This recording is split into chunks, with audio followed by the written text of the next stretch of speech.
Ready? Okay. Hi. Today I want to talk to you about a really important concept. We're going to cover a lot in this video, and it's going to be a lot of different sort of themes and concepts, but really it boils down to the same exact theme. So you'll see how it all ties together. What I've drawn here are the 7 chakras. For those of you who may not know, the chakra is the Sanskrit word for wheel. And the idea is that in addition to our physical body, we have an energy body. Oftentimes people call that the aura. And that's about 6 to 12 inches outside of our physical body. We've got these circular discs, if you will, 7 of them, that go up the front and the back of the body. In my shaman work and in my energy work, oftentimes I will do chakra healings and I'll enter a chakra space and I can read the energy. Past life, traumas from childhood, etc. get stuck in these sort of wheels, okay? So what I've mentioned before, the brick wall. So we're going to talk about sort of the energy anatomy. If you want to learn more, I highly recommend Carolyn Mace's book, Anatomy of the Spirit. So basically there's 7 main chakras. The first chakra is the earth chakra, or the grounding root chakra. It's between our legs. The second is sort of in the genital area. The third is in the midsection. The fourth is our heart chakra. The fifth is our throat chakra. The sixth is our third eye. And the 7th is our crown. Each one has a corresponding deity, a color, a function.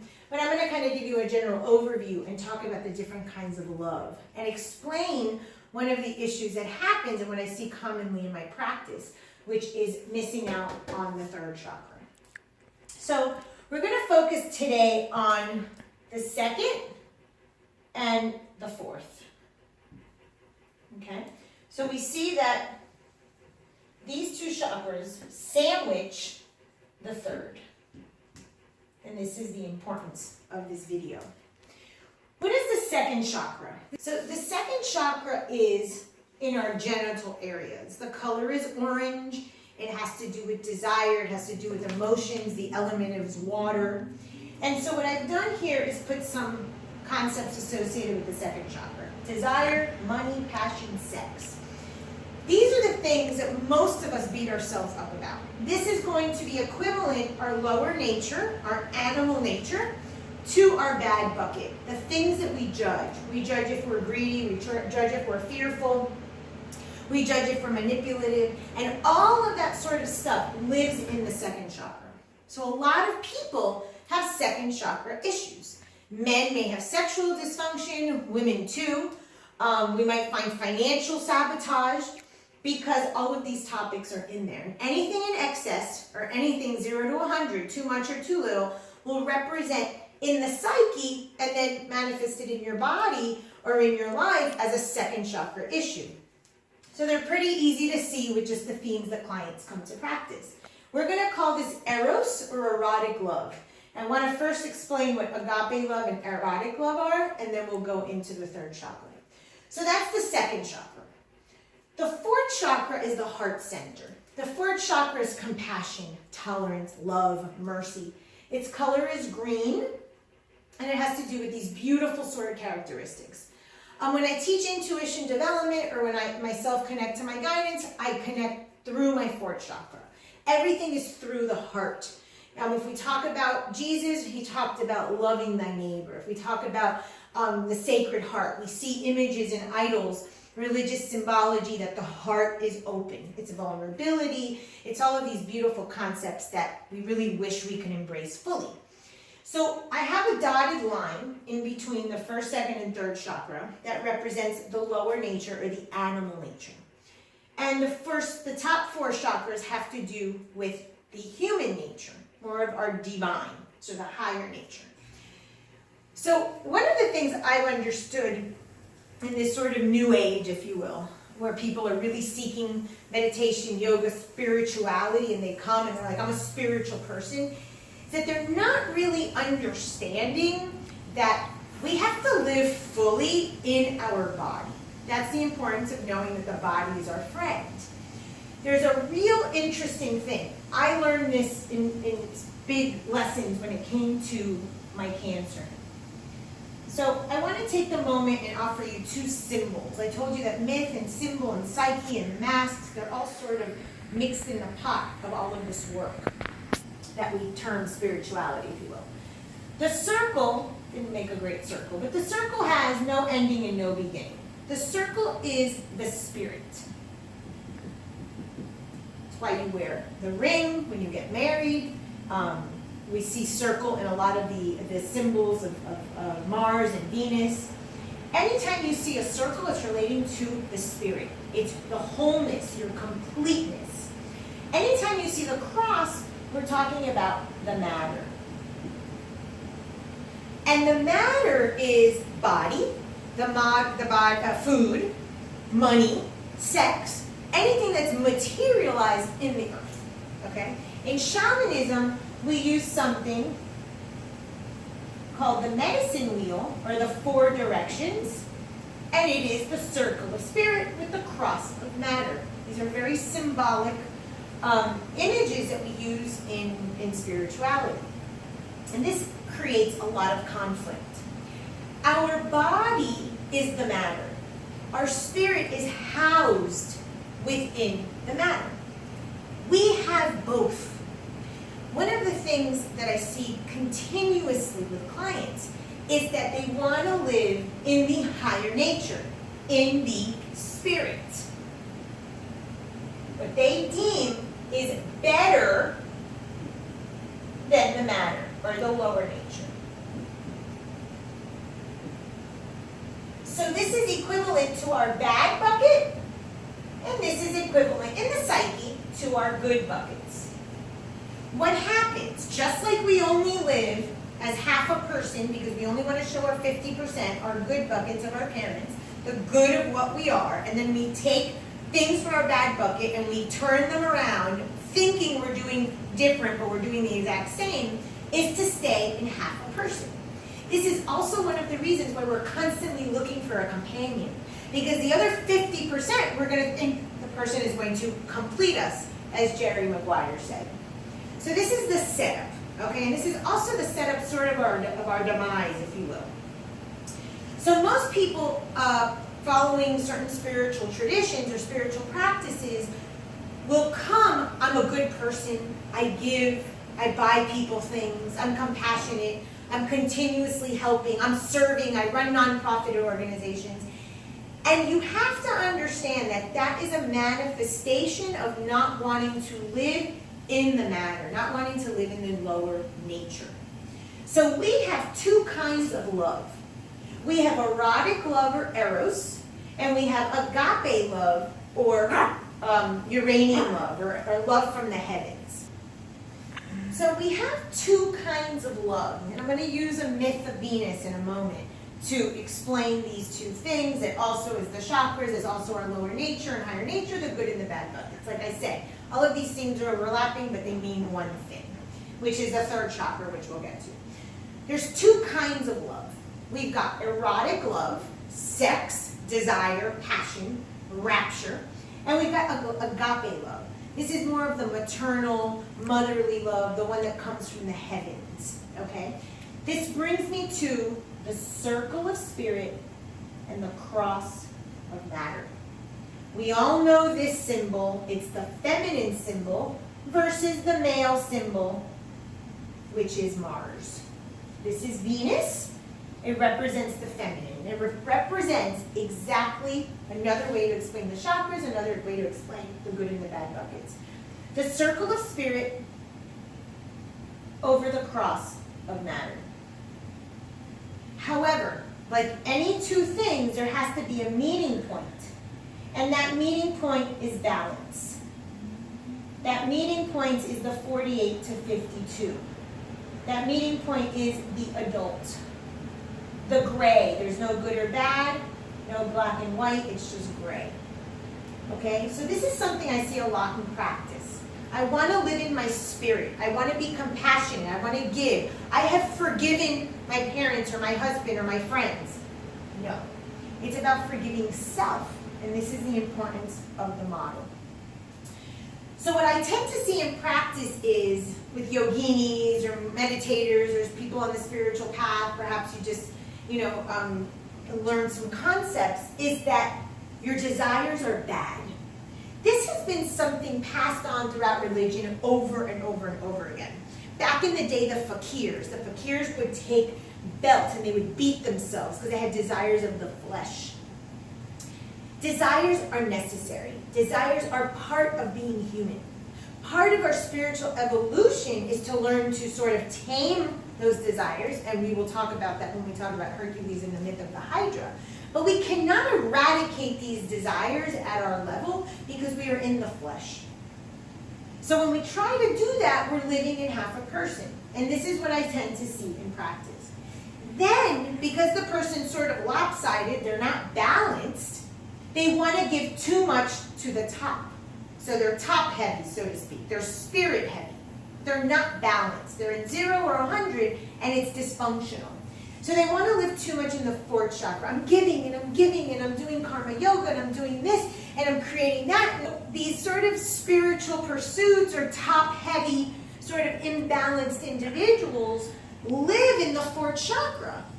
And what we do is we disconnect from our body. It's one of the reasons why there's so much physical illness. I mean, breast cancer, 1 in 8 women has breast cancer. Because we're living so much in the heart chakra, but what about our sort of womanly desires, which we'll get to here? And so the body informs us, remember me, I'm here. Bring the spirit into the body.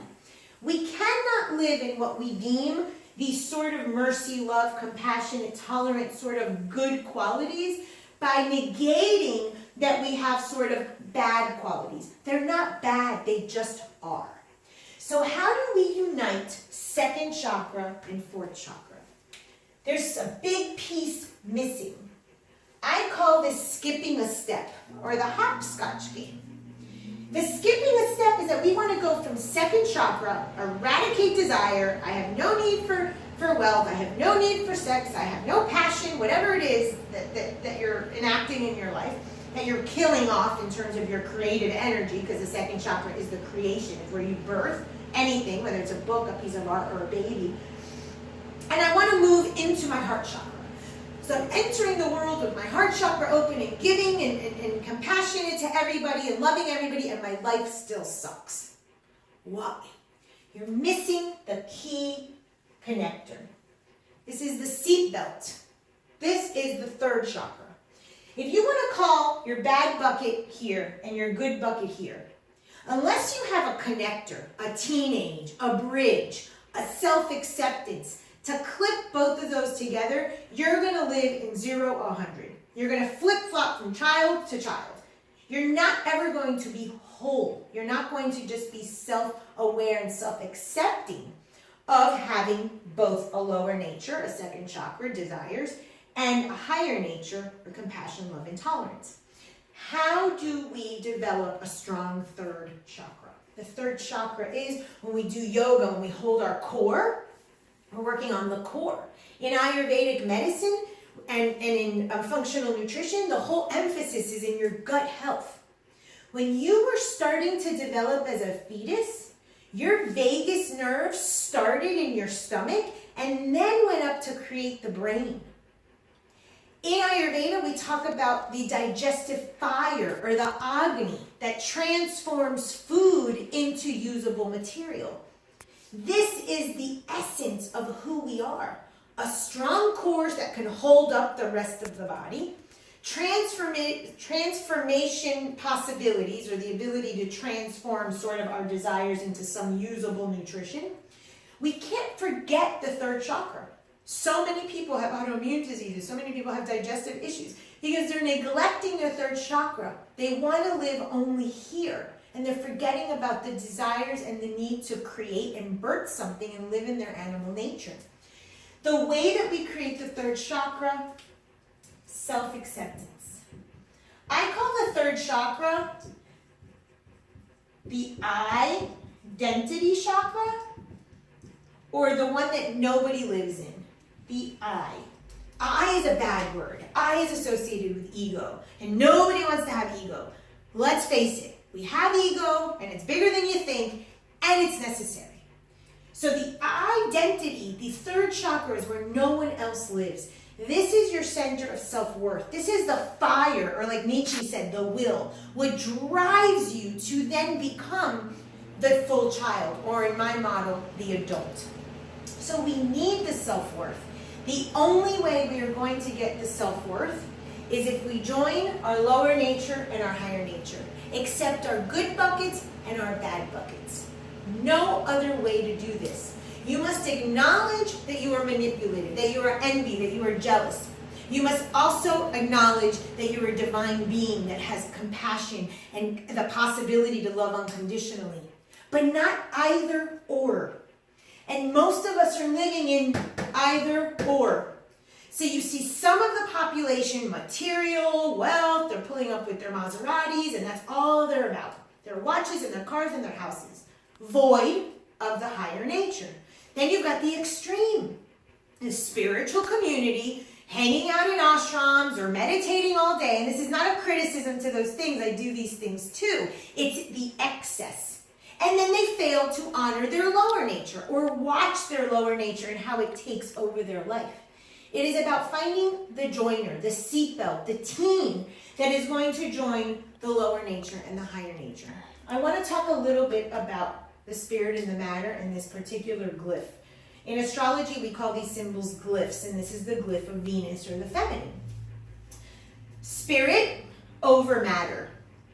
This is an important concept. This is what I was mentioning when my guides say that this world, this sort of lifetime is a game, that if you win 51% of the time, then you sort of learn the purpose or the essence of the lifetime. It's the same idea.